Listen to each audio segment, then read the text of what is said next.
మా ఇంటి పక్కన ఉన్న అక్క అయితే మాకైతే ఈరోజు వచ్చేసి జున్ను పాలు తెచ్చి ఇచ్చిందనమాట. సో నాకైతే ఇది ఎలా ప్రిపేర్ చేయాలో తెలియదక్క అనేసి అంటే, ఏముందిరా యూట్యూబ్లో 2, 3 వీడియోలు చూసి అయితే ట్రై చెయ్యు, జున్ను పాలు టేస్ట్ బాగుంటుందని చెప్పింది.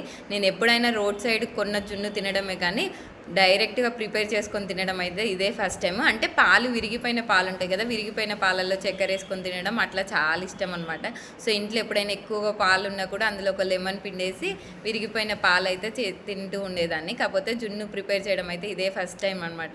బట్ జున్ను అయితే సూపర్ వచ్చింది. సింపుల్గా ఎలా చేసుకోవాలో చెప్పేస్తాను చూడండి. సో ఒక 2 కప్స్ జున్ను పాలు తీసుకుంటే 1 కప్ వచ్చేసి నార్మల్ పాలు, గోరువెచ్చడి పాలు అయితే తీసుకొని 2 కలిపేసి అయితే అందులో కొంచెం బెల్లము, టేస్ట్కి సరిపడా బెల్లము అండ్ షుగర్ కూడా కొంచెం లైట్గా తీసుకోండి.